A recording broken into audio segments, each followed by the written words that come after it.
Bismillahirrahmanirrahim. Assalamu alaikum, candidate students. This is Muhammad Zahoor and I welcome you in this Inspector Inland Revenue Preparation series. This is the 5th lecture and this lecture will deals with section 116 or well statement. अब ये जो lecture है या पिछले जो मैंने आपको 2-3 lectures पढ़ाए हैं यानी कि 114, 115, 116 ये डायरेक्टली आपके सिलेबस में इंक्लूड नहीं हैं, लेकिन ये बहुत इंपॉर्टेंट है, इसके बगैर शायद आपको आगे चलना थोड़ा सा मुश्किल हो।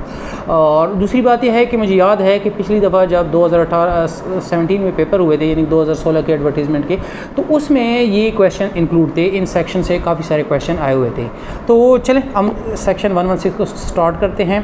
ये जो सेक्शन है ये वेल स्टेटमेंट साथ डील करता है और सेक्शन 116 का जो सब सेक्शन 1 है ये असल में हम ये बता रहा है कि कमिश्नर नोटिस दे सकता है किसी भी टैक्स पेयर को कि आप फ़लाँ डेट के ऊपर जो उस डेट उसने नोटिस में मेंशन की होगी अपने टैक्स पेयर को डायरेक्ट कर सकता है कि आप अपनी एसेट्स एंड लायबिलिटीज़ उस डेट को बताएं कि आपकी क्या है और उसमें ये पार्टिकुलर साथ शामिल होनी चाहिए। मैं ज़रा आपको सेक्शन पढ़ के सुना देता हूँ।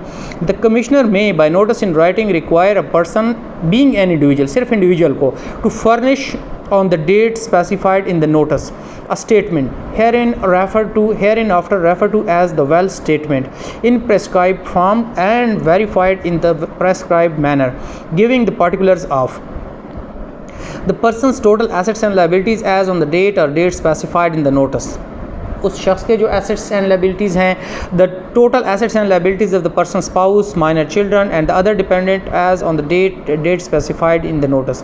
अब उस शख्स के जो स्पाउस है यानी उसकी बीवी या उसका जो शोहर है और उसके जो बच्चे हैं छोटे 18 साल से, या फिर उसके जो दूसरे डिपेंडेंट्स हैं उनके पास जो एसेट्स एंड लायबिलिटीज़ हैं वो भी इसने डिस्क्लोज़ करनी है। और उसके बाद फिर यह है कि the total asset transferred by the person to any other person during the period और the period specified in such notice और and the consideration for that transfer. अब बात यह है कि इसमें जो डेट आपको पीरियड बताया गया, इस पीरियड के अंदर अगर आपने कोई एसेट ट्रांसफ़र किया है तो वो उसकी डिटेल भी बतानी है और इस ट्रांसफ़र के लिए आपको क्या कंसिडरेशन मिली, क्या पैसे मिले या कोई इन चीज़ इन काइंड आपको मिली, ये चीज़ भी आपने बतानी है।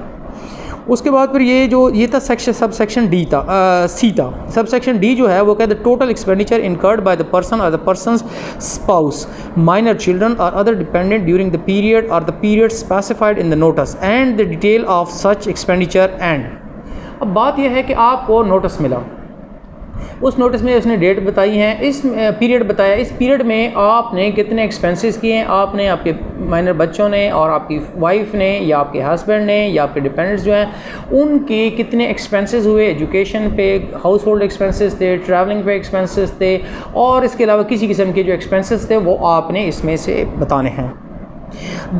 और जो सब सेक्शन ई है वो बता रहा है the reconciliation statement of wealth, और वेल्थ की जो रिकन्सिलिएशन स्टेटमेंट है वो भी आपने फाइल करना है। रिकन्सिलिएशन का मतलब ये हुआ कि आपने फ़र्ज़ कीजिए कि इस पीरियड के दौरान कितनी इनकम अर्न की, कितने आपके एक्सपेंसेस हुए, एक्सपेंसेस में से आपने इनकम में से एक्सपेंसेस माइनस कर लेने हैं और फिर आपके एसेट्स बढ़े या ज़्यादा हुए, वो बढ़े तो कैसे बढ़े, ये सारी की सारी चीज़ें रिकन्सिलिएशन में आती हैं।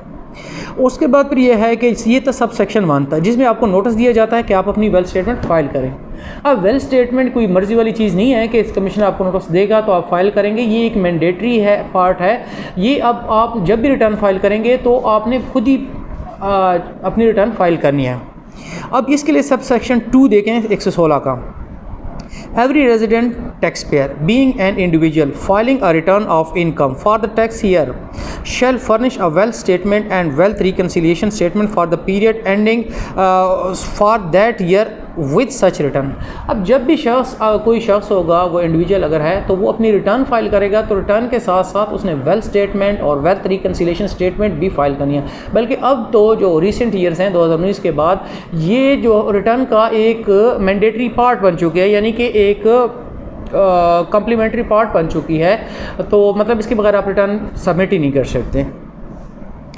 और उसके बाद फिर ये है कि अगर कोई एसोसिएशन ऑफ पर्सन है, बार बार आपने इंडिविजुअल का जिक्र सुना होगा, तो अब आप सोच रहे हैं कि एसोसिएशन ऑफ पर्सन क्या एग्जाम्प्ट है? भाई एसोसिएशन ऑफ पर्सन की कोई वेल्थ स्टेटमेंट नहीं होती है यानी फर्म की, लेकिन अगर आप एसोसिएशन ऑफ पर्सन जो है या फर्म है वो अपनी रिटर्न फाइल करेगी तो उसके साथ जो भी उसके मेंबर होंगे, पार्टनर्स जो होंगे, उनकी वेल्थ स्टेटमेंट भी साथ ही फाइल होगी। मतलब एक फर्म है, उसमें 4 मेंबर हैं वेल्थ। अब वो जो फर्म है, फर्म की आप रिटर्न फाइल करेंगे, उसके साथ जो चारों मेंबर उसकी वेल्थ स्टेटमेंट भी आएगी।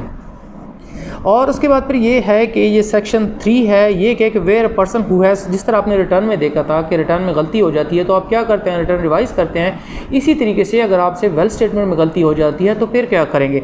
सब section 3 of section 116 where a person who has furnished a wealth statement discovers any omission or wrong statement therein, he may without prejudice to any liability incurred by him under any provision of this ordinance furnish a revised wealth statement along with revised wealth reconciliation statement and the reason for filing wealth statement। अभी book मेरे पास थोड़ी पुरानी है, wording change है, नई books में change है, लेकिन बल मैं आपको चलो उसका एक्सट्रैक्ट बता देता हूँ कि जब आपने वेल्थ स्टेटमेंट फाइल की, बाद में आपको पता चलता है कि आपकी वेल्थ स्टेटमेंट में कोई ओमिट चीज़ हो गई है या उसमें कोई स्टेटमेंट रॉन्ग आपने दी है, तो फिर आप क्या कर सकते हैं, वेल्थ स्टेटमेंट को रिवाइज वेल्थ स्टेटमेंट 116(3) में फाइल करेंगे और साथ ही वेल्थ रिकन्सिलेशन स्टेटमेंट भी फाइल करेंगे और उसके साथ रीज़न भी बताएंगे। लेकिन ये सब कुछ आप कब तक कर सकते हैं, जब तक आपको 122(9) का यानी sub section 9 of sub section 122 यानी कि सब सेक्शन 9 ऑफ सेक्शन 122 का नोटिस जब तक ना मिला हो। ये जो नोटिस होता है बड़ा ख़तरनाक सा होता है, जैसे ये आया तो उसके बाद आपके हाथ से वेल्थ स्टेटमेंट को चेंज करने की या रिवाइज करने की अथॉरिटी चली जाती है, आप ये जो हक़ है वो लूज़ कर जाते हैं। और ये जो वेल्थ स्टेटमेंट है that is very vulnerable, very dangerous and very sensitive part. आप यानी कि रिटर्न से भी ज़्यादा ये इंपॉर्टेंट है। आजकल जो ज़्यादा टैक्स लग रहे हैं लोगों को इन चीज़ों पे लग रहे हैं कि अगर आपने कोई प्रॉपर्टी ली है या कोई और इस तरह के जो है ना एसेट लिया है, उसको आपने डिस्क्लोज़ नहीं किया, महकमे को पहले पता चल जाता है। आजकल आप जानते हैं कि सारी की सारी इन्फॉर्मेशन FPR के पास होती है, तो वो आपको कंसीलमेंट का केस बनाता है और उस पर बड़ी हैवी टैक्सेशन हो रही है। तो आज हमने पढ़ा सेक्शन 116 जिसके हमने 3 सब सेक्शन पढ़े। सब सेक्शन 1 ये है कि कमिश्नर आपको नोटिस दे सकता है कि आप फ़लाँ पीरियड की फ़लाँ डेट के ऊपर अपनी वेल्थ और वेल्थ रिकन्सिलेशन स्टेटमेंट फ़ाइल करें। और उसके बाद सेक्शन 116 का जो पार्ट सब सेक्शन 2 है वो बताता है कि जब भी आप रिटर्न फाइल करेंगे तो उसके साथ वेल्थ रिकन्सिलेशन स्टेटमेंट भी फाइल करनी होता है। सब सेक्शन 3 ये बताता है कि अगर वेल्थ स्टेटमेंट में आपसे कोई ओमिशन हो गई है या कोई आपने रॉन्ग स्टेटमेंट दी है, आप डिस्कवर करते हैं, तो फिर आप revise wealth statement under section 1163 file करेंगे और वेल्थ रिकन्सिलेशन स्टेटमेंट। आज के लिए इतना काफ़ी है। नेक्स्ट लेक्चर में हम इंशाल्लाह एक नया टॉपिक लेके आएँ। आज के लिए अल्लाह हाफ़िज़। और साथ एक आपसे रिक्वेस्ट भी है कि इस लेक्चर को आप ज़्यादा से ज़्यादा शेयर करें ताकि जो दूसरे जो कैंडिडेट्स हैं उनके पास भी हमारे लेक्चर पहुँचे और वो अच्छे अंदाज में तैयारी करें।